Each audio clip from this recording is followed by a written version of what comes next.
Buenas tardes, muchas gracias por su asistencia. También me gustaría agradecer a la Fundación Unicaja la organización de este ciclo.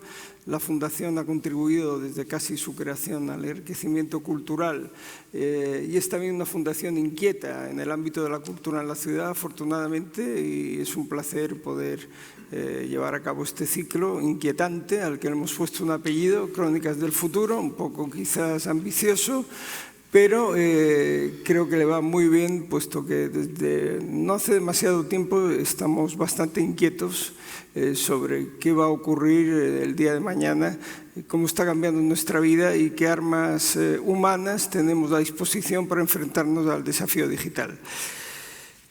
Sí que me gustaría hacer una pequeña introducción sobre Marta y Antonio para situar el debate en el sentido de toda la amplia experiencia que han tenido en estos temas. Marta García Aller es columnista en El Confidencial, colaboradora diaria en Más de Uno de Onda Cero y directora del podcast Pausa, de gran éxito, por cierto. Estudió Humanidades y Periodismo en la Carlos III y tiene un máster en Política Europea por la Universidad de Bath. Ha trabajado en la BBC, El Mundo F y Actualidad Económica. Profesora asociada además en la IE Business School y también ICADE. Sus libros la han convertido en una de las referencias, de una de las cronistas de referencia sobre la tecnología y sociedad en España y Latinoamérica. Me gustaría empezar contigo, Marta, con una pregunta de apertura del debate. Llevas años documentando lo que la tecnología hace desaparecer. ¿Qué es lo que más te sorprende que todavía siga en pie? Pues me parece la gran pregunta para definir el momento, un momento de cambio tan vertiginoso como el que tenemos, porque al menos como periodistas, los novelistas tenéis otra capacidad para explicar el mundo, pero como periodistas, ¿cómo vamos a hablar del futuro si no ha sucedido todavía? Y lo que hacemos los periodistas es dar fe de ello. Pues la manera de narrarlo es fijarnos en lo que está desapareciendo. No vamos a saber qué es lo que viene después, podemos imaginarlo, podemos intuirlo, pero sí podemos ver qué es lo que está desapareciendo. Y una de las cosas más sorprendentes para alguien que pronosticase el futuro hace 30 años es que el papel siga tan vigente, que los libros no sean una tecnología que se haya superado, por más que exista el libro electrónico. Podíamos imaginar que eso ya estaría resuelto, pero en realidad es que es tecnología, el libro impreso, es una tecnología muy buena. No se le acaba la batería, la puedes dejar al sol, no se desactualiza el software y pierdes lo que tienes ahí. Sorprendería también, a lo mejor hace 30 años no, pero hace 15, cuanto menos tiempo, más sorprendería que el vinilo esté teniendo un resurgimiento ahora mismo, sobre todo entre los jóvenes, que miran el siglo XX como ese lugar fascinante en el que la música no era algo a lo que te suscribías, sino que poseías. Creo que es uno de los grandes cambios para entender esto que decías de las nuevas tecnologías. Llamamos siempre, generación tras generación, nuevas tecnologías, aquello que se ha inventado después de que nosotros naciéramos. Para mi padre, que nació en un pueblín de León en los años 40, el agua corriente sigue siendo nueva tecnología. Le parece fascinante, porque cuando él llegó al mundo eso no estaba. Entonces, es sorprendente que con lo rápido que cambia todo, ahora a los más jóvenes parece que les sorprende más cómo vivíamos antes de Internet que las promesas de la inteligencia artificial. Volveremos sobre todo al tema de la creatividad y del libro, porque ha sido, bueno, es de hecho candente un caso reciente de dos historiadores que parece con nombre además y reputación en España, que han escrito un libro con inteligencia artificial. No sé si conocéis ya el caso, pero luego volveremos sobre esa dicotomía. Antonio Soler, bueno, ya es demasiado recurrente el presentar a Antonio. Antonio es, pues, en Málaga un personaje de la cultura fundamental. Gran tipo a nivel humano, buen amigo, ha tenido alguna transformación deportiva recientemente, que es yo creo lo más novedoso que rodea su vida actual, ¿no? Ha pasado a ser del Barcelona, no al Madrid, pero todo llegará, está en el Atlético creo ahora. Bueno, Antonio ha sido guionista de televisión, como bien sabéis, colaborador habitual en el periódico Sur, en El Mundo, en el ABC, escritor en residencia en el Dickinson College de Pensilvania, Y ha impartido conferencias en universidades muy prestigiosas por todo el mundo, Europa, Latinoamérica, Estados Unidos y Canadá. Miembro fundacional, importante dato, de la Orden del Finnegan junto a Enrique Vilamatas. Bien, Antonio, la pregunta para abrir el debate contigo, tú que eres una voz que lleva décadas preguntando ¿qué nos hace humanos? ¿Cómo se construye hoy día identidad desde la ficción? ¿Qué le pasa a la identidad humana cuando una máquina puede simularla? Bueno, hola, buenas tardes, gracias Salomón. Ya veremos si todo llega. No, con lo de la presentación y también con lo que ha dicho José María, me acuerdo, claro, hace mucho tiempo, de un jurado de un premio de novela que se creó en Málaga y era un jurado muy muy numeroso. Estaba Alfonso Canales, estaba Rafael Pérez Estrada, Manuel Alcántara, toda esta gente. Y era como yo lo primero que publiqué en mi vida fue en el País Vasco, luego en Valladolid. Y era como mi presentación así, y el señor del jurado que iba presentando a todo el mundo decía, pues Alfonso Canales, Premio Nacional, no sé cuándo, y cuando llegó a mí dijo, y Antonio Soler, que una cosa nueva muy buena que tenemos en Málaga. Eso ya era una cosa nueva que había, en fin, ahora no tengo esa sensación. Yo frente a todo este debate mantengo una postura un tanto, diría, distante, un tanto escéptica, y también quizá por la edad, teniendo conciencia de que el trabajo del novelista es algo muy artesanal y que difícilmente puede ser sustituido por una inteligencia artificial, que probablemente se aproximará mucho, pero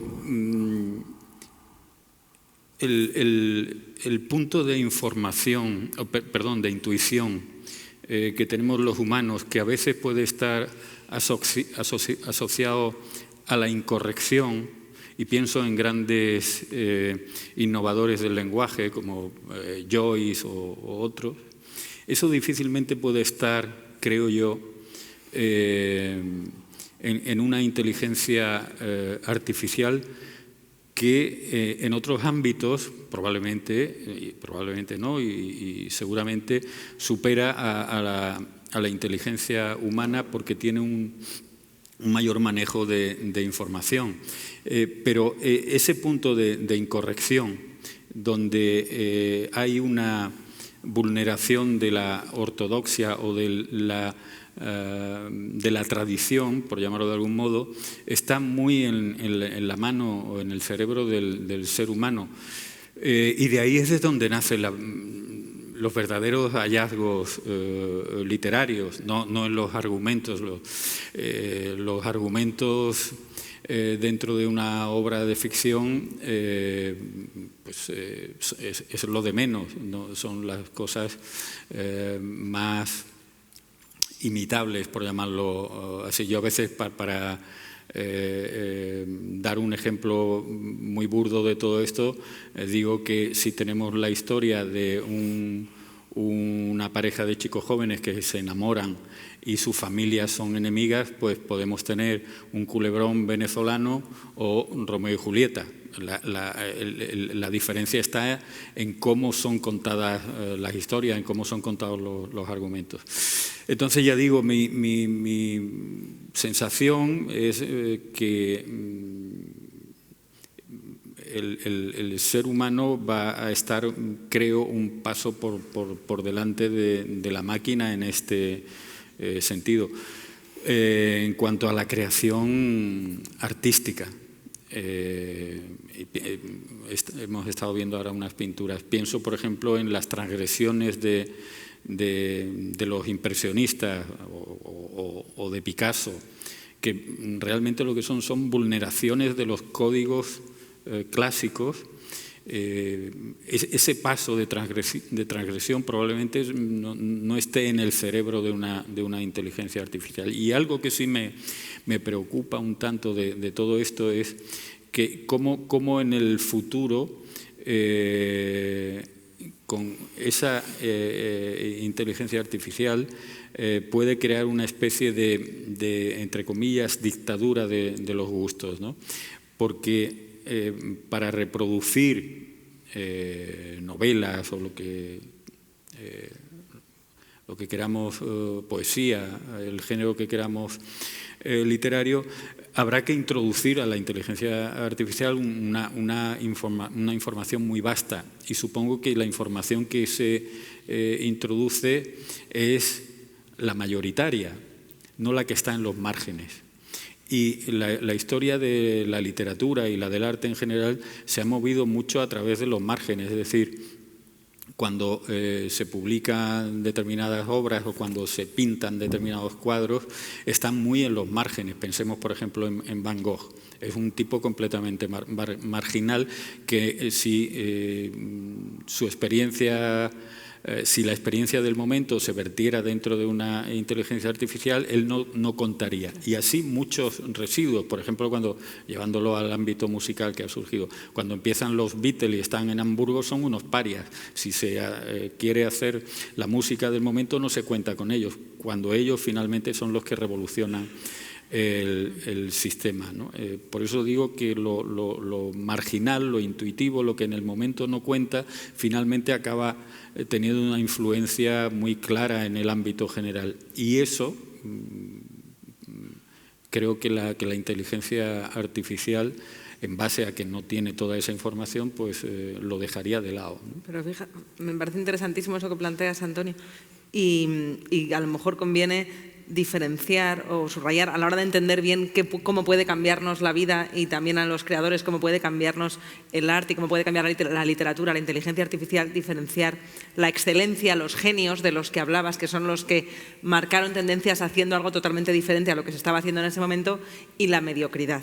Eso es. Porque en la mediocridad ya vamos viendo que lo clava. Y es fácilmente imitable. Es fácilmente imitable, y una película del después de comer con esas sinopsis intercambiables que te puedes echar la siesta y cuando te despiertas entiendes perfectamente qué ha pasado en los últimos 60 minutos que te has perdido, eso lo está haciendo ya claro, la máquina, porque está aprendiendo de un cliché tras cliché, y los clichés son fácilmente imitables. Y está pasando también en la empresa. Es muy interesante algunos de los estudios que se están haciendo de cómo aumenta el mito, de cuánto aumenta la productividad con la inteligencia artificial, que para algunas tareas es extraordinaria y libera mucho tiempo rutinario para los humanos para poder hacer tareas más creativas. A quien más le aumenta la productividad, hicieron el estudio en grandes consultoras de las Big Four, es al empleado mediocre. Mediocre entendido como del montón. No hay nada malo en ser mediocre, es de hecho lo más habitual entre todos que podemos ser. Es a la gente del montón a la que más le sube la curva de la productividad.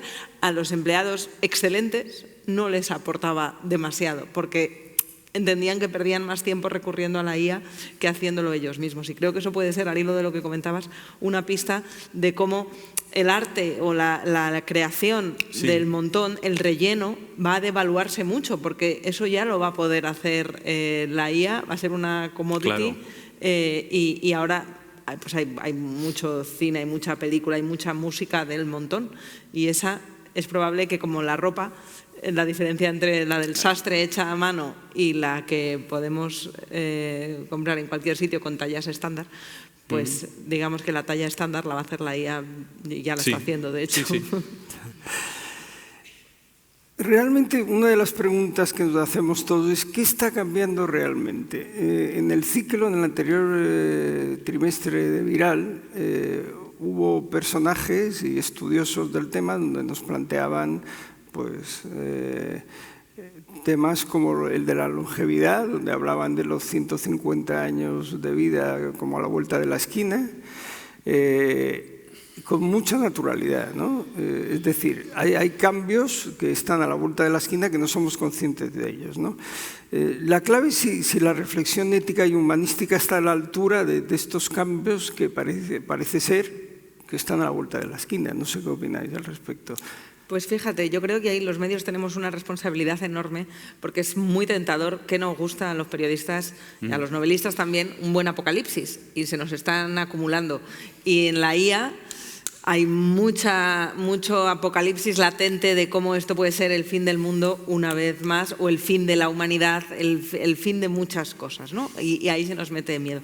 Y creo que esa reivindicación de lo humano en el centro y de cómo no perder la visión de la inteligencia humana o natural y de los valores que nos hacen ser y nos diferencian de las máquinas, corre el riesgo de perder la perspectiva cuando hacemos proyecciones a muy largo plazo, porque entonces no estamos exigiendo a la IA, que en realidad son las empresas que están detrás de su desarrollo, que son personas muy concretas que tienen ese control, responsabilidad sobre cómo nos está cambiando la vida esa tecnología hoy.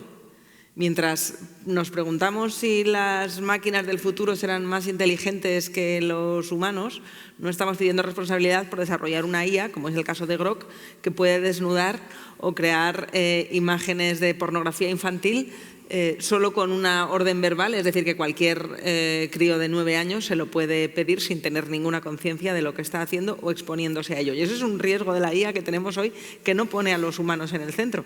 Y la ventaja de la distracción del apocalipsis del futuro o de los integrados, como decía José María con Humberto Eco, no de los apocalípticos, también de los integrados, el que esto va a curar el cáncer y todas las enfermedades que ahora mismo todavía nos hacen no envejecer con salud.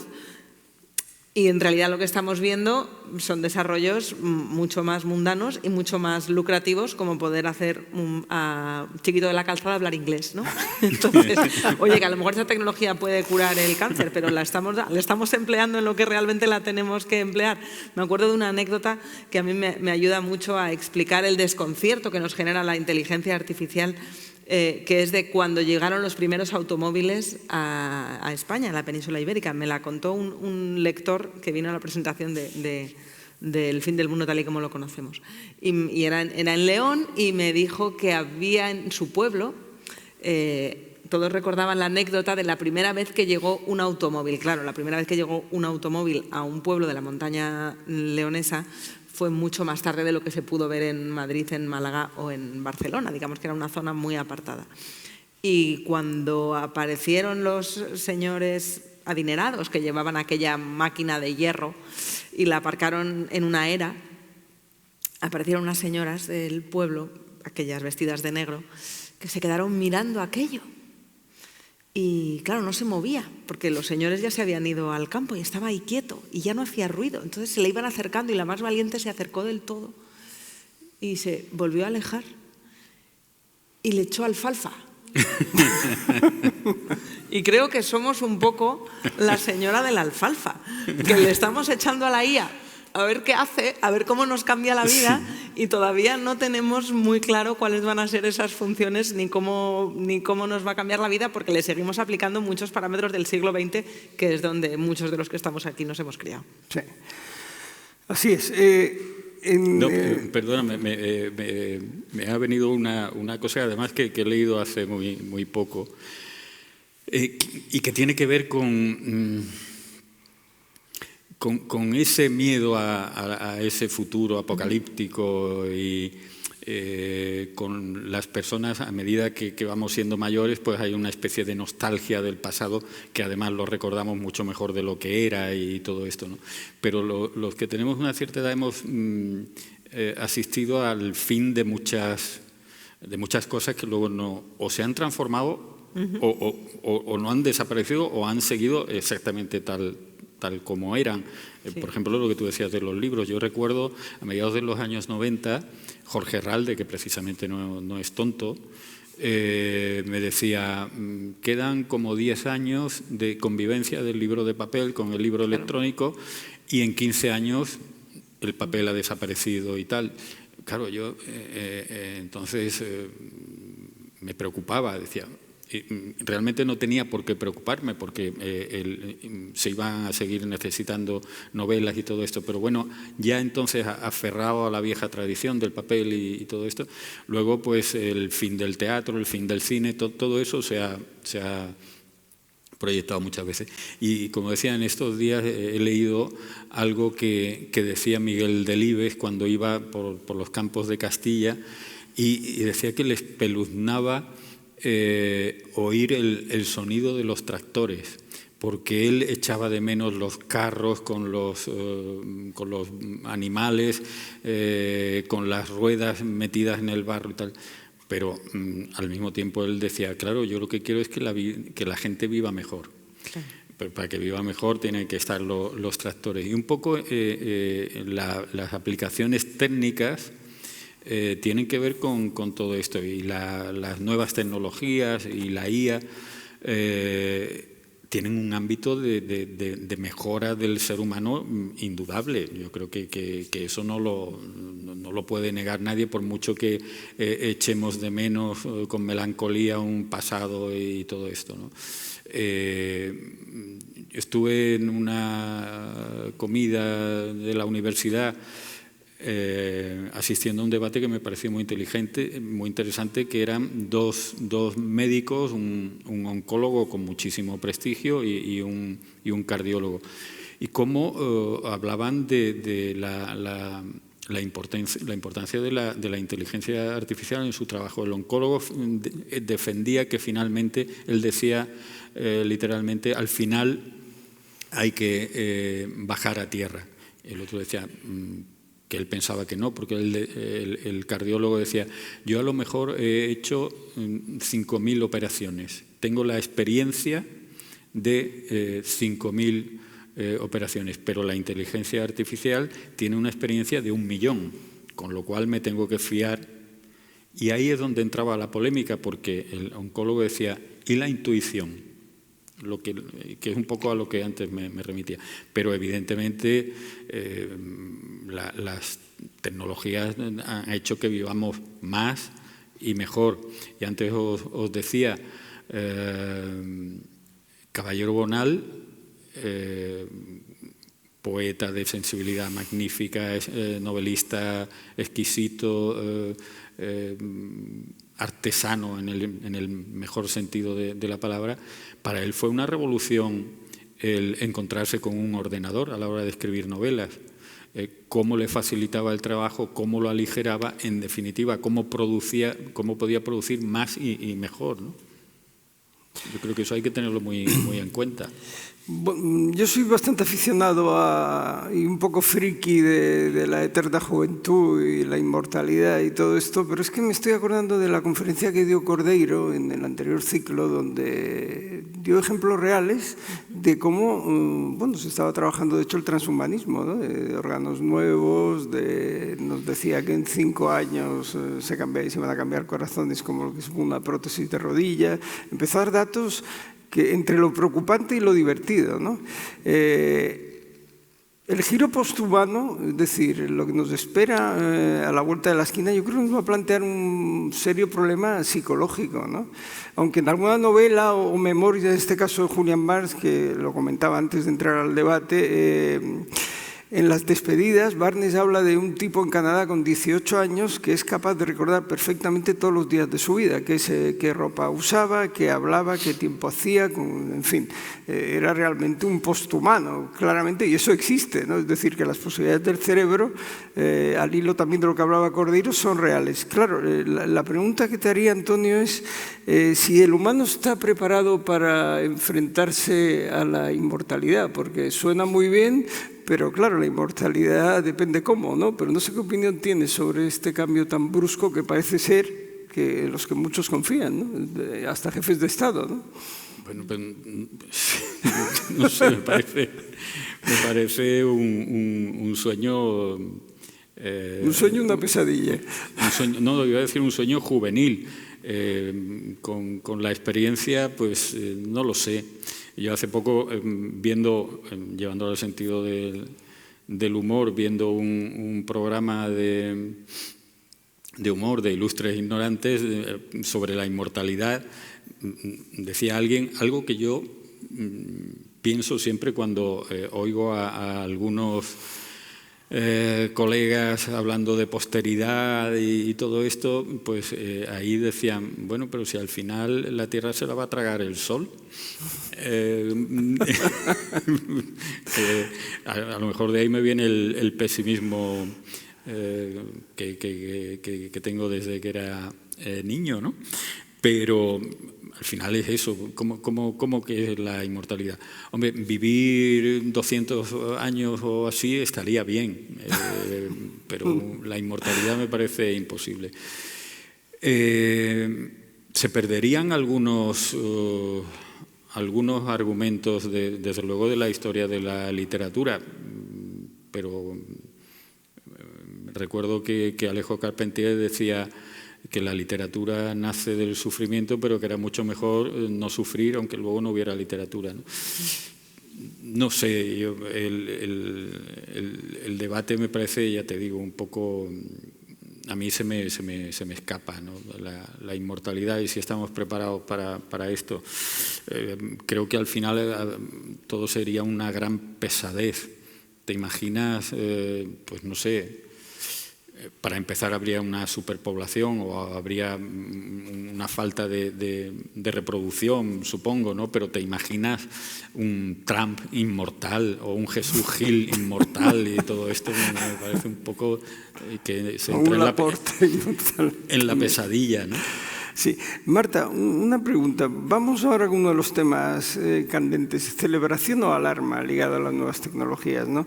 Te quería preguntar, ¿se está demonizando, no sé si mucho o poco, o si realmente hay que demonizarlo, a los grandes propietarios de las megaempresas tecnológicas y cómo parece ser que están manejando el mundo, ¿no?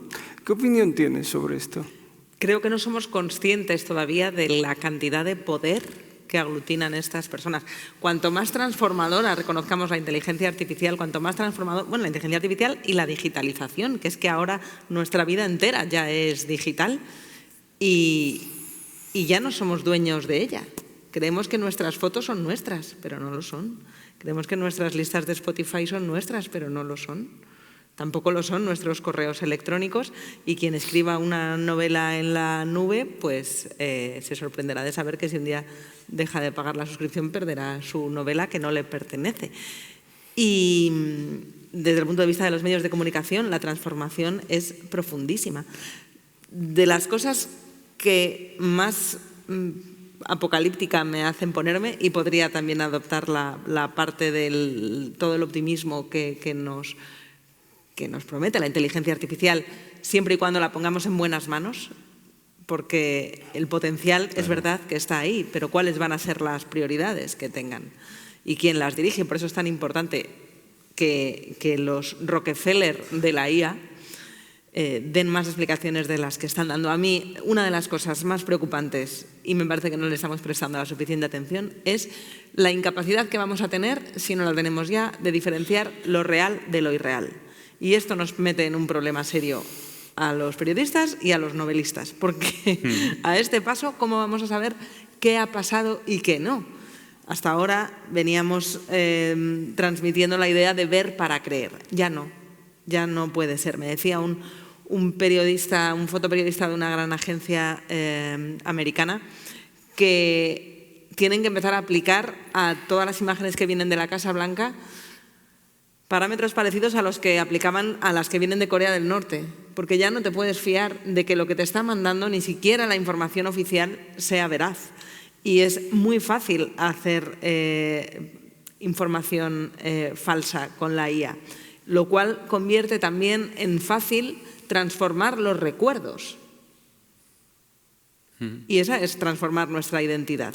A través de los sistemas de inteligencia artificial, a las fotografías ya les podemos cambiar. Había un vídeo el otro día que me hizo reflexionar mucho de cómo está cambiando todo, de un chaval que le ponía a su madre fotos de la infancia, se las iba enseñando en el ordenador, las había digitalizado, le dijo, y le iba enseñando fotos, recuerdos compartidos de su infancia.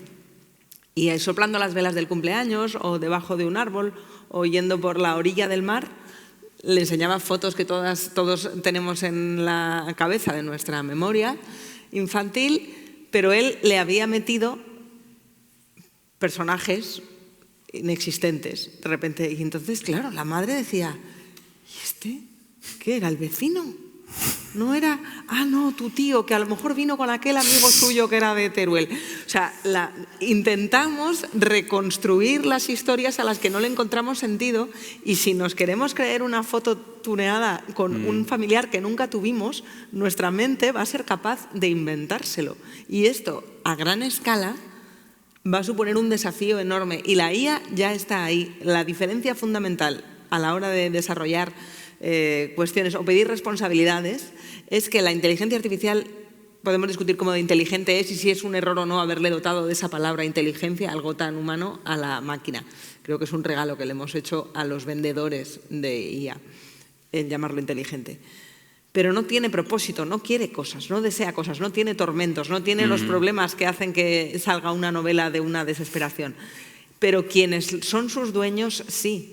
Y si su propósito es ganar más dinero, y a través de esa tecnología es a través de la que estamos mirando el mundo, porque cada vez vamos menos a leer los periódicos, ya no te digo al papel, al kiosco, sino a la propia web, a la home de las páginas web. Ahora le preguntas a Google y te hace un resumen la IA, y te hace un resumen del partido, y te hace un resumen del resultado de las elecciones.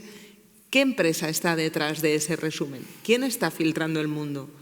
¿Quién está diciendo qué tipo de persona fue Hitler en la historia? ¿El dueño de la empresa que levanta el brazo en un mitin? ¿Es él quien dirige los parámetros de la empresa que resume los acontecimientos políticos? Pues como perdamos el foco de lo humano y de qué es real y qué no, creo que sí que entramos en una distopía. Y no tiene tanto que ver con cómo de listas van a ser las máquinas del futuro, con cómo de tontos nos vamos a volver los humanos. Antonio, siguiendo con el tema, sobre el tema de los propietarios de las grandes tecnológicas, ¿quién consideras más peligroso hoy día, a un Elon Musk o a Trump? Bueno, yo creo que forman parte de la misma sociedad, ¿no? Musk me parece, a pesar de cómo lo vemos, por llamarlo de algún modo, la ingeniería que hay a su alrededor es bastante más sutil que Trump. Trump, bueno, se le ve venir, aunque zigzaguee del modo que hace, pero bueno, ves a alguien grosero, burdo, con un inmenso poder. Lo otro, como decía Marta, es mucho más sutil, ¿no? Encuentra filtraciones que se pueden meter en nuestro día a día, mientras que Trump, bueno, pues supongo que una parte de la población está con él y otra lo rechaza y tal, pero puede transformar tu entorno, pero no te transforma a ti, creo yo. Lo otro sí puede transformar tu vida íntima. Es curioso que en Europa este fenómeno parece que está más contenido, ¿no? Es decir, no tenemos un político con una gran tecnología. Bueno, Europa a nivel tecnológico se está quedando atrás, parece claro, pero este fenómeno de las grandes empresas tecnológicas controlando en cierta manera el poder político en Europa se está dando bastante menos, ¿no? Aparentemente, ¿no? Sí, pero yo creo que tiene que ver con precisamente lo que tú has dicho, ¿no? Con que Europa va un paso por detrás y está más desarrollado en Estados Unidos, creo yo. Bueno, lo que va a Europa es a la cabeza de la protección de los derechos civiles. Claro. O sea, la protección del consumidor y de la ciudadanía digital que tenemos en Europa no existe en ninguna otra parte del mundo. Entonces, en parte no estamos ahí porque tenemos una ley de protección del ciudadano y de los derechos digitales muy importante, que está haciendo que precisamente desde la Casa Blanca haya unos insultos constantes a los europeos por ponerle coto al poder de estas empresas que entienden que debería ser omnívodo. Pero yo no lo subestimaría tampoco. El Brexit, que es algo que sucedió hace apenas 10 años, ahora sabemos que no podría haber sucedido sin Facebook y sin la manera del microtargeting que con Cambridge Analytica era capaz de detectar y movilizar gente que nunca había ido a votar, lanzándoles mensajes muy lejos de la verdad, pero que les conseguían enfadar. Y no se entiende la polarización en la que vivimos actualmente, también en Europa, sin entender cómo funcionan los algoritmos, que están pensados para enfadarnos, porque es más rentable. Desde luego no tiene nada que ver con la democracia, no tiene nada que ver con la verdad, tiene que ver con la rentabilidad. Es a un ingeniero, y esto lo he hablado mucho con ingenieros y expertos en ciencias de la computación, dicen, es que necesitamos las humanidades, no podéis dejarnos estas máquinas a los ingenieros porque acatamos órdenes y las transmitimos a la máquina. Y a esos ingenieros se les pidió hacer un sistema que nos tuviera cuanto más tiempo mejor mirando la pantalla. Si tú les dices a que desarrollen un sistema que nos haga desarrollar el pensamiento crítico, seguro que también lo encuentran, pero es que no es eso lo que les pidió, porque era mucho más rentable conseguir que los humanos estemos mirando cuanto más tiempo la pantalla mejor. ¿Y qué han detectado? Que es un mecanismo psicológico muy básico que compartimos los humanos del siglo XXI con los del siglo XV también. Han detectado que una de las cosas que mejor funciona es darnos la razón. O sea, el ego, alimentar el ego, que es una de las grandes capacidades que tiene ChatGPT, decirte que eres muy brillante todo el rato. Imaginaos vivir siendo adolescentes perpetuos, eso es lo que va a generar la IA cuando te la conviertes en tu mejor amigo. Que nos den la razón, que nos enfaden o que nos hagan reír. Y la risa es muchísimo más sofisticada y difícil de entender, menos exportable, menos homogénea. Nos harán reír cosas distintas. Pero es más probable que nos enfaden las mismas. Y por eso vivimos en una sociedad del enfado, porque se ha convertido en algo monetizable. La energía del enfado está haciendo millonarios a los dueños de los algoritmos, que no están rindiendo ninguna cuenta de todo esto. En las elecciones alemanas, Elon Musk intervino. Él puso su algoritmo, puso X al servicio de la AfD, que es el partido neonazi. Y ahí no estoy exagerando porque, vaya, tiene denominación de origen. Bueno, pero ¿tú no crees que hay una especie de pescadilla que se muerde la cola?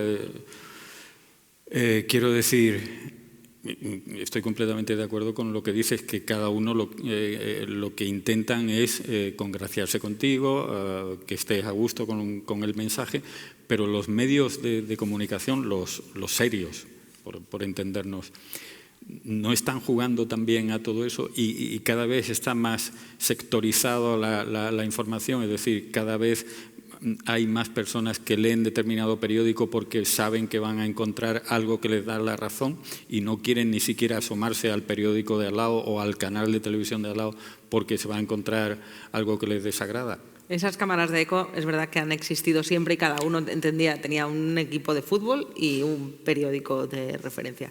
Pero ahora mismo los medios creo que cometimos un error, caímos en la trampa de querer explotar el vicio del algoritmo y me parece que el futuro del periodismo serio, como dices, va exactamente en la dirección contraria, en que a medida que nos vayamos dando cuenta de que hemos caído en la trampa de la polarización y de las cámaras de eco, quien quiera estar bien informado va a buscar a alguien que le diga cosas que a lo mejor no le gustan, que le contraponen los pensamientos. Pero tampoco nos creamos en esa nostalgia que decíamos antes, en la que es a menudo fácil caer, que en el pasado todos vivíamos bien informados. No, pero que se ha potenciado. Claro, en el siglo XX, me acuerdo en clase de periodismo, cuando el profesor preguntaba cuánta gente de la que hay aquí lee el periódico todos los días y estudiábamos para eso, levantábamos la mano 4 o 5, era un 10% de la clase. ¿Y ahora cuánta gente está suscrita a un medio de comunicación de pago? Pues el mismo porcentaje. La diferencia fundamental, y creo que esto es esencial para entender el riesgo para las democracias, que es la IA y la ausencia de pensamiento crítico en este sentido, es que la gente que no leía periódicos hace 30 años, cuando le preguntabas en la calle si estaba informado, te diría que no. Que no le interesa, que no tiene tiempo o que escuchaba un rato la radio por la mañana y ya está, que no lee periódicos. A la gente a la que le preguntas, a la gente que no lee periódicos ahora y le preguntas si está informada, dice que sí, porque su tía Mari Carmen le mandó por WhatsApp no sé qué. Y entonces el verdadero peligro no es la cantidad de desinformación que hay, es que la gente desinformada no sabe que lo está. Y por eso es mucho más manipulable. Manipulable por otros humanos o por la IA, que no lo olvidemos, no es un ente abstracto, es una tecnología que es propiedad de muy poquitas manos. Una pincelada más sobre las grandes tecnológicas. Del caso de Anthropic, ¿crees que, bueno, sabéis todos que ha plantado en cierta manera cara, ¿no?, al gobierno americano, le ha puesto una especie de muro? ¿Creéis viable que Anthropic acabe desplazándose a Europa? Es una de las posibilidades, pero Anthropic no deja también de ser es un poco disidente dentro del grupo de pelotas del que se ha rodeado Donald Trump, que es una imagen muy distópica que tenemos desde la toma de posesión. Una querría pensar que tener las mayores fortunas, no del mundo, sino de la historia del mundo, que nadie ha tenido nunca tantos millones como tienen estas personas. Nunca ha habido nadie con tanto poder y tanto dinero, no sé, ni Cleopatra seguramente. De verdad que nadie ha sido tan poderoso y tan rico como los dueños de las grandes tecnológicas. Y van a rendirle pleitesía a un político. O sea, ni siquiera toda esa fortuna te garantiza que puedas hacer o decir lo que te da la gana. Anthropic es un poco disidente, pero tenemos que ver hasta qué punto. De momento está teniendo unos reparos morales muy básicos a la hora del uso de la tecnología para cuestiones militares. Mira, por poneros un caso muy, muy reciente, terrible y sencillo de entender, una de las hipótesis de por qué al comienzo de la guerra en Irán se bombardeó una escuela en la que murieron 175 personas, casi todas de ellas niñas, una escuela infantil en Irán, es porque la inteligencia artificial del ejército americano está tomando más decisiones que antes. Y entonces el margen de error no cumple la intuición o los escrúpulos que cumplía antes. Y esa escuela estaba situada en un sitio donde solía haber instalaciones militares, pero ya dejó de haberlas y se construyó una escuela. Y entonces la brocha gorda, la productividad, hace que se puedan tomar decisiones que en el papel parecen muy eficientes y en el mundo real causan este tipo de catástrofes. Quiero decir que no me hace falta irme a 2050 para imaginar qué cosas malas puede tener la IA, que ya las tiene. Y como no se haga a las empresas que la desarrollan responsable de todo esto, o sea, exigimos todos los sellos de las ISOs para un microondas que sale al mercado. Todo el mundo entendería que no puedes lanzar un microondas al mercado que puede explotar. Le pediríamos al fabricante que se haga responsable del producto. Y sin embargo tenemos a la IA experimentando con humanos, y muchos de ellos menores, que están ahí utilizándola sin saber bien qué efecto tiene. Insisto, no quiero que suene apocalíptico, lo que es una llamada de atención a no seamos naifs con una tecnología que tiene un enorme potencial, que podría salvar muchísimas vidas y cambiar el mundo y hacernos más productivos y más felices si se utiliza para el bien. Bueno, vamos a una de las madres del cordero, que tiene muchas del tema de la tecnología, lo que son las humanidades y la educación. Antonio, ¿qué disciplinas crees más necesarias precisamente por la aparición de la IA? Más necesarias que defender, quiero decir. Pero no solo por la IA, sino yo diría por toda la tecnología. Va a parecer que llevo el agua a mi molino, ¿no? Pero yo creo que en la educación, y lo estamos viendo en los últimos planes educativos en España, las humanidades van adelgazando cada vez más, ¿no? Yo creo que sería necesario que se instaurara la lectura como una asignatura primordial desde primaria hasta fin de bachillerato. Y no lo digo para que haya más escritores, ni para que haya más difusión de la literatura, ni nada de esto, sino porque el lenguaje, como elemento abstracto, está en el propio germen de la civilización humana. ¿Qué habría sido del ser humano sin el lenguaje? No sería posible la civilización. Por tanto, el lenguaje me parece fuente de desarrollo intelectual, de desarrollo del pensamiento abstracto, y que chicos que luego se convertirán en ciudadanos que tienen esa capacidad desarrollada, luego serán técnicos de la disciplina que sea, más inteligentes, por tanto más eficientes, aparte de que conocerán mejor el medio, que conocerán mejor al ser humano en sus parcelas más ocultas o menos evidentes. Por tanto, me parece que es algo esencial y que al final se traduciría en mayor riqueza social. Y creo que el peligro está precisamente en el desarrollo inverso, es decir, que cada vez seamos menos humanos para parecernos más a elementos tecnológicos, que tengamos más una inteligencia, no es peyorativo ni mucho menos, porque me parece un elemento también esencial de la civilización, inteligencias más matemáticas, por llamarlo de algún modo, o más puramente científicas, pero yo no entiendo tampoco la ciencia sin las humanidades, pero en ese sentido más desprovista de la esencia humanista, ¿no? Y que haya una tendencia que me parece perversa, de imitación de esa, por llamarlo, que yo tampoco estoy muy de acuerdo en el término, pero de esa inteligencia artificial en deterioro de la inteligencia natural. Sí. Ahí es donde creo que hay un riesgo enorme. Desde luego, además, estoy totalmente de acuerdo con lo que planteas, y la lectura no solo por lo que tiene de desarrollo del lenguaje y con ello del pensamiento, también por una de esas cosas que están desapareciendo y que nos pueden ayudar a entender a qué futuro vamos si no lo remediamos, que es la pérdida de la atención.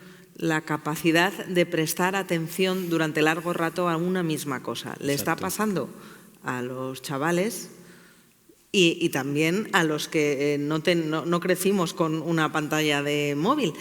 Y sin la capacidad de atención no existe la capacidad de desarrollo de pensamiento complejo, pero ya no solo para intentar hacer creaciones complejas, también para la empatía, para entender al otro, ser capaz de escuchar a las otras personas con las que te relacionas, que lo que nos hace humanos, además de escribir excelentes novelas y poemas, también es escucharnos entre nosotros. Y si se pierde la capacidad de escucha, que se está perdiendo por la sobreexposición a la fragmentación constante, a los reels de Instagram, a los multiestímulos, el estar leyendo o incluso estar viendo una película de 2 horas y nada más que eso, es algo que está, bueno, no desapareciendo, pero siendo cada vez más complejo. Y hay ahora una tendencia muy interesante entre la gente más joven, volviendo a lo analógico, comprándose diarios de papel y escribiendo a mano, teniendo cintas de cassette que tendrá un punto de nostalgia de los 90, 80, 90, pero también es querer rebelarse ante eso. La paradoja está en que esto se ha puesto de moda porque lo comparten en TikTok, así que una de cal y otra de arena. No, pero algún amigo profesor universitario me dice que cada vez se encuentran más chicos que llegan sin entender bien lo que leen, es decir, un texto medianamente hilvanado, complejo, les falta porque tienen esa pérdida de atención. Y incluso gente de nuestra generación, Salomón, varias veces me han preguntado, ¿tú lees como antes? ¿Tienes capacidad para estar leyendo 2 o 3 horas seguidas? Y te dicen que no, porque están pendientes del teléfono, porque su propio código de interrupción se ha metido en su vida. Hay una buena noticia en esto. Me decía un profesor universitario que lleva 20 años dando clase a primero de carrera, y entonces tiene muy claro cómo han ido cambiando los chavales de 18 años que entran en políticas.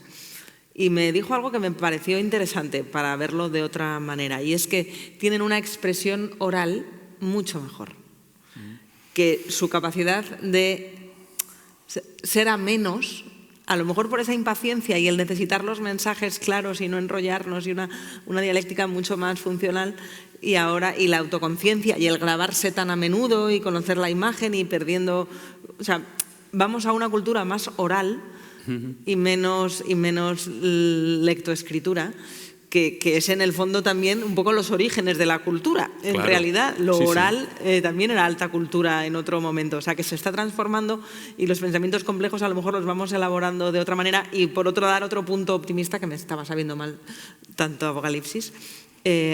Los que hemos estudiado carreras de humanidades sabemos lo difícil que era contar eso en casa.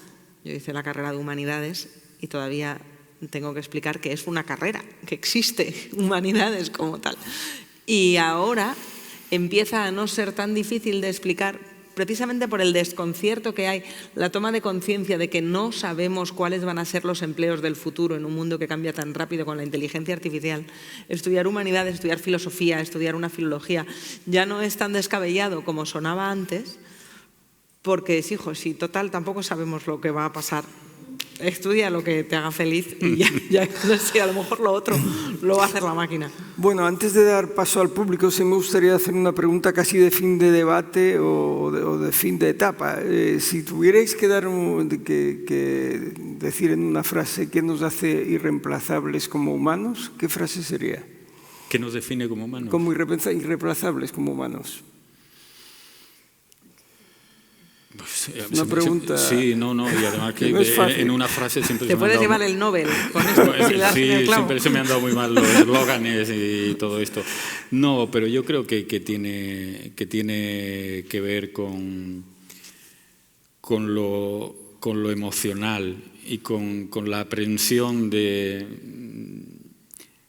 lo que está un paso más allá de la realidad. Quiero decir, con lo que tiene que ver con la imaginación, que es la creación de un mundo paralelo, finalmente. ¿Tú, Marta? Me quedo con esa definición y añado una idea que vi una vez en una exposición, bueno, en la feria del Mobile World Congress, que todos conocéis, donde están los últimos hallazgos tecnológicos y cada año va cambiando. Antes eran los móviles, luego fue la robótica, luego fue la IA, ahora los robots humanoides. Cada año hay una venta nueva. El futuro del año pasado ha envejecido y el futuro del año que viene te están vendiendo otra cosa, claro, si no, ya, lo otro ya te lo vendieron. Y vi una vez, hace ya años, un robot, brazos articulados de una empresa china de robótica que tocaba la batería y tocaba el piano y hacía música.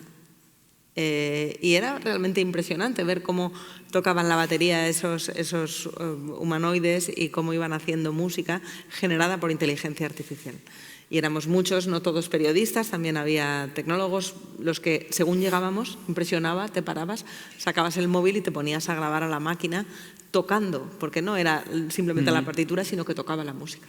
Y cuando terminaba la música, guardábamos el móvil y nos íbamos. Nadie aplaudía a los robots. Claro. Podrían estar haciendo una música a lo mejor increíble, no era mi plato de gusto. La cuestión está en que no conmovía, era una curiosidad más, pero no era algo que te llegara adentro. Y creo que lo humano va a tener importancia en un mundo en el que cada vez más cosas vayan a estar hechas a máquina, pero nos conmuevan menos, sí, como decías, porque ellos no van a tener imaginación. Puede parecerlo, pero no la van a tener. Antes de pasar al público, debo confesar que usé la IA para rastrear alguna secuencia de película que planteara la eterna dicotomía hombre-máquina. Encontré Yo Robot, que es del año 2004, y quiero, me resisto a no reproducir el diálogo. Spooner, que es un personaje de la película, le dice a un robot: los humanos tienen sueños, hasta los perros tienen sueños, pero no tú, eres solo una máquina. ¿Puede un robot escribir una sinfonía? ¿Puede un robot convertir un lienzo en una obra maestra? Y Sony, que es el robot, le contesta: ¿usted puede? Creo que es realmente una buena definición de todas las incógnitas que hemos planteado en este debate. Bueno, pasamos a las preguntas del público. Si podría encender la luz. Gracias.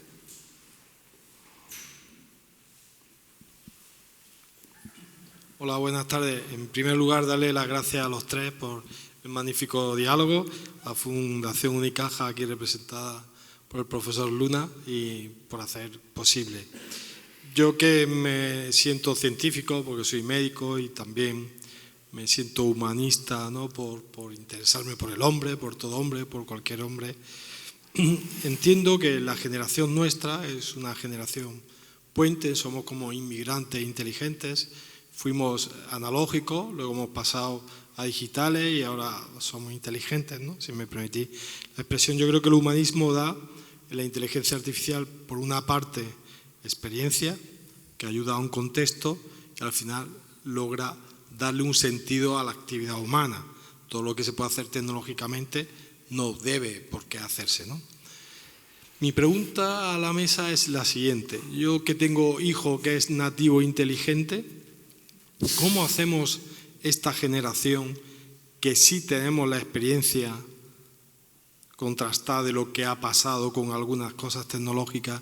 ¿Cómo hacemos ver a la generación que viene con sus propias herramientas que ellos también sean críticos en su desarrollo emocional, madurativo? Tampoco nos creamos nosotros tan inteligentes.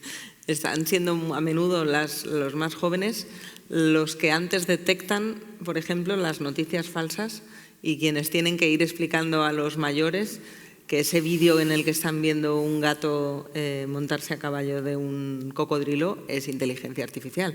O sea, que venir del mundo analógico a veces puede ser una vacuna para fomentar el pensamiento crítico o puede ser una trampa que nos haga demasiado crédulos por no entender el mundo en el que estamos yendo. Lo que desde luego estamos, quienes venimos del siglo XX, es en peligro de extinción. O sea, ya no va a haber nadie que, salvo cataclismo, que se desarrolle en un mundo sin Internet, sin inteligencia artificial y sin nada de eso. Y a veces el bagaje analógico que tenemos es un lastre para entender bien la dimensión del cambio. Yo creo realmente que son los más jóvenes los que nos van a enseñar a nosotros muchas cosas. Por ejemplo, en las alertas que tienen ellos con respecto a la privacidad. El uso trampa que hemos hecho de Instagram y de las redes sociales, la novatada esta que hemos pagado en los primeros 15 años de existencia de las redes sociales, compartiendo todo, incluso fotos de los niños, regalándole a la IA todo nuestro bagaje familiar y cultural. Ahora hay muchos adolescentes que no lo comparten, entienden que eso es un riesgo que no quieren correr. Como aquellas fotos del siglo XX de los doctores, o actores, no lo sé, vestidos con batas de médico y fumando cigarrillos diciendo que eso estaba muy bien. O aquellos coches, aquellos automóviles como el de la señora de la alfalfa que no tenían ni cinturón de seguridad. En el siglo XX tardamos 80 años en hacer obligatorio el uso del cinturón de seguridad. Y a la IA todavía no le hemos puesto ningún cinturón de seguridad. Y yo creo que los que vienen detrás empiezan a ser más conscientes de algunos riesgos que los que todavía estamos fascinados por el caballo de hierro. Sí, me adhiero completamente.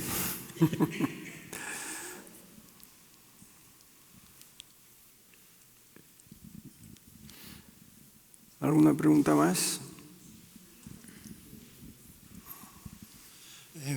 Muchas gracias. Ha sido una charla muy instructiva, interesante. Quería comentar y pedirle su opinión sobre un tema que se publicó en el New York Times hace poco, en el sentido de que la propia empresa hizo que unos colaboradores editorialistas, o sea, periodistas preparados, hiciesen un artículo sobre determinado tema y a la vez a una inteligencia artificial, supongo que con un lenguaje más programado y más diseñado para el periodismo, que hiciese otro artículo. Y el periódico publicó los dos y pidió la opinión de cuál les gustaba más a los lectores. Y curiosamente, algo más de la mitad de los lectores se decantaron por el artículo escrito por la IA. Entonces, bueno, esto me supuso un poco de shock cuando lo leí y quería saber un poco pues, su opinión sobre el tema, porque esto es la vida real. Estoy muy de acuerdo con todo lo que se ha hablado de los riesgos que tiene la IA, que son tremendos, también las cosas positivas, que creo que no somos todavía capaces de abarcarlas, pero ante un hecho como este, no sé qué opinión tienen. Pues yo lo que pienso es que depende de la materia del artículo, supongo, claro. No lo sé. Es que hablar así de un artículo, pues, si es un artículo en el que hay una gran dosis quiero decir, de información técnica, de estadística, o pues a lo mejor un pozo de información que finalmente es lo que ahí se ha metido, a lo mejor tiene más que una persona humana. Si se trata de otro tipo de artículo que tiene que ver con algo de lo que aquí hemos estado hablando, pues a lo mejor la opinión de los lectores es otra. Y en cualquier caso, en arte, si derivamos la creación porque yo también entiendo que en los periódicos se hace mucha literatura y por tanto puede haber arte. En arte la democracia no es un valor.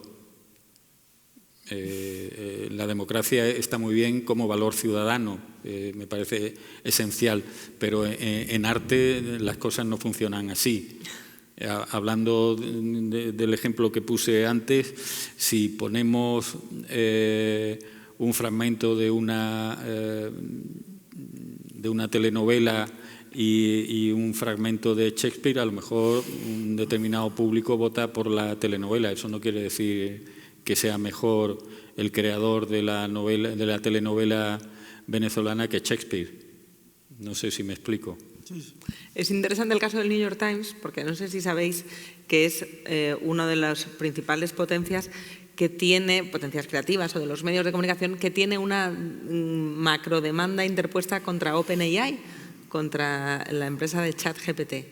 Y esto es la madre del cordero. ¿Qué va a pasar con eso? Está pasando, hay otros grandes medios que también lo han hecho.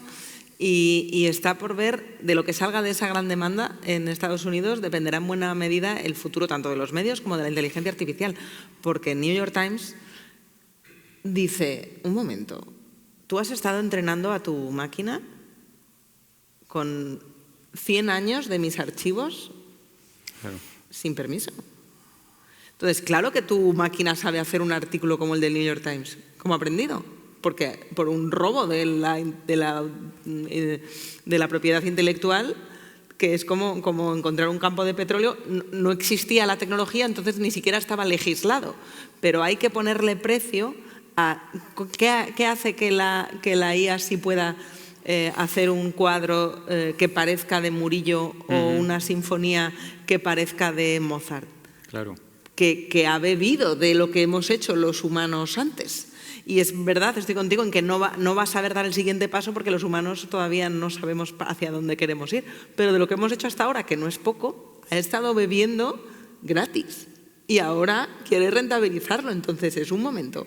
Porque está pasando con las voces. En la radio ahora mismo esto es un asunto muy delicado. ¿Qué pasa con las voces? ¿Cómo las llaman? Las voces no las llaman artificiales. Ahora me saldrá el nombre. Que alguien pueda coger todas mis intervenciones en Onda Cero de las 7:18 de la mañana, replicar mi voz y entender qué tipo de análisis político puedo hacer yo, ¿con qué derecho? Ahora mismo este es uno de los grandes debates desde la propiedad intelectual de los humanos, pero que no estaba pensado para pelearte con otro humano, no con una máquina.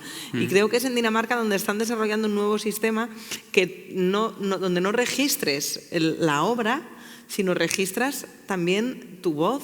Claro. Y tu persona, el de no, esto es mío, no puede copiarlo nadie. Pero no tenemos esos cinturones de seguridad todavía, esos mecanismos para decir, un momento, porque es una empresa, no es un oráculo independiente, son empresas que se han estado lucrando indirectamente del desarrollo intelectual y de la propiedad cultural de muchas generaciones de humanos. En este sentido, perdona, nos contaba el otro día Antonio Banderas que le han ofrecido hacer una película con su imagen convertida en inteligencia artificial y que le habían mandado un tráiler y él decía, era yo y era mi voz, pero realmente no era yo. Un tráiler que no había dado permiso para que se hiciera. No, bueno, no le habían dado permiso, pero le estaban pidiendo permiso para hacer la película. Claro, ahí entramos, supongo que si eso se hace, y además pues podemos ver películas nuevas pues supongo de Marilyn Monroe. Bruce Willis lo hizo cuando estaba en un proceso de deterioro cognitivo, cedió su imagen a los herederos para poder hacerlo cuando él ya no pueda. Pero supongo que eso tendrá que, el espectador en este caso tendrá que tener una información para saber si finalmente lo que está viendo son personas o dibujos animados, porque al final son dibujos animados, ¿no? Dibujos animados, qué bien visto. Sí. Claro. Al hilo de su pregunta, nosotros en el ciclo viral hay una sección de talleres y vivimos en vivo y en directo, vimos un caso de esto. Está Alejandro Trujillo sonriendo porque es nuestro asesor de inteligencia artificial. Alejandro estudió cómo escribía el crítico gastronómico del periódico más importante de la ciudad.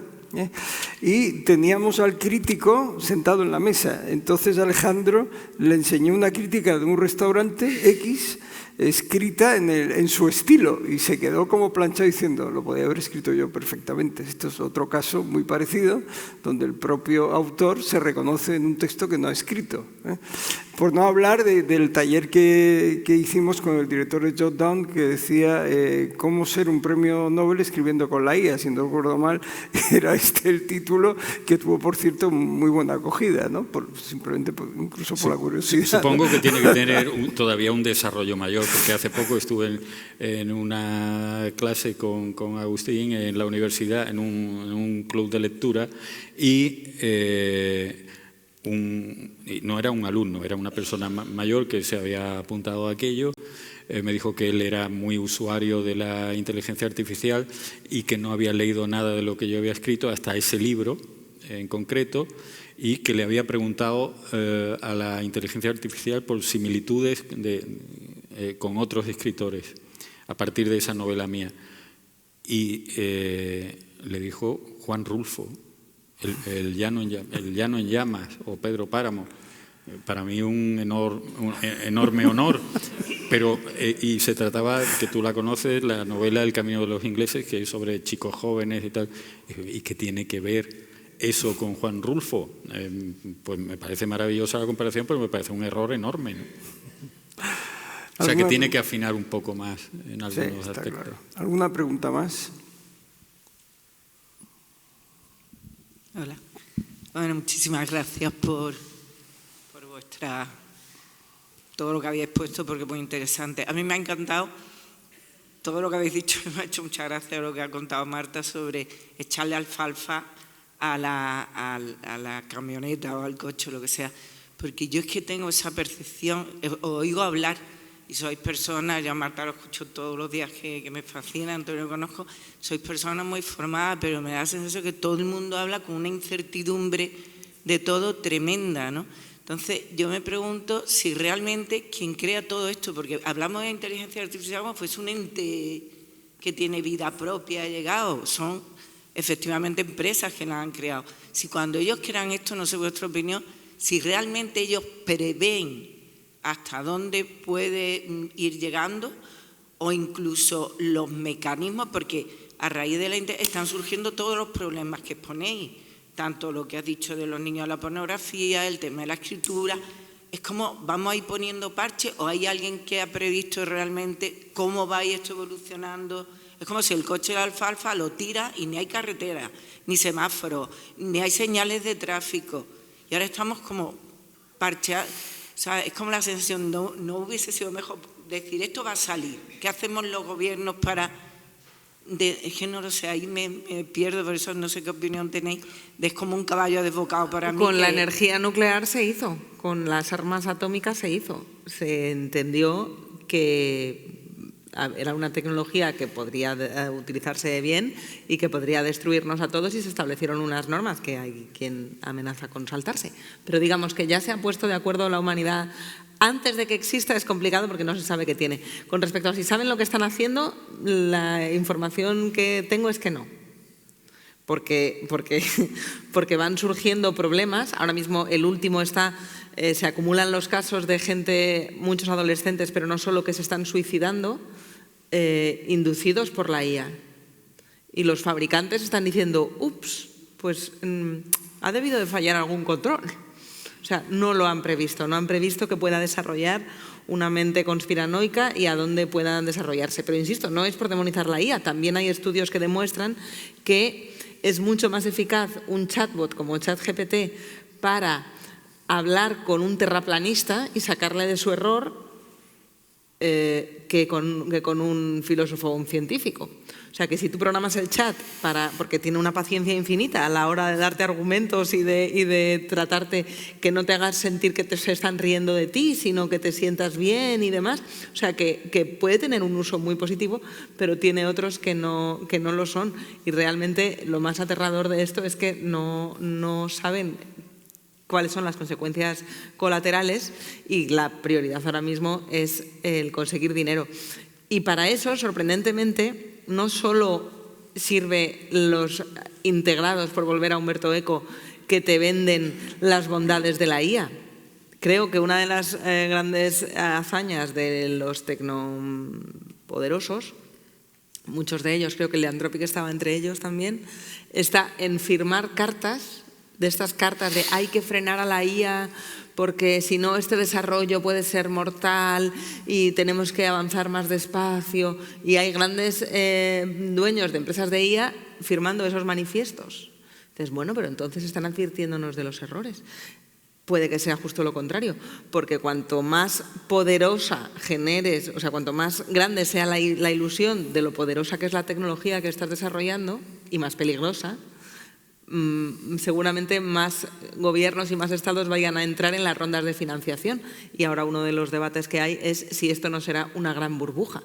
Porque sí, llevamos 5 años fascinados con esto, sobre todo desde que en otoño del 22 salió ChatGPT. Pero, chico, lo de curar el cáncer todavía no está pasando.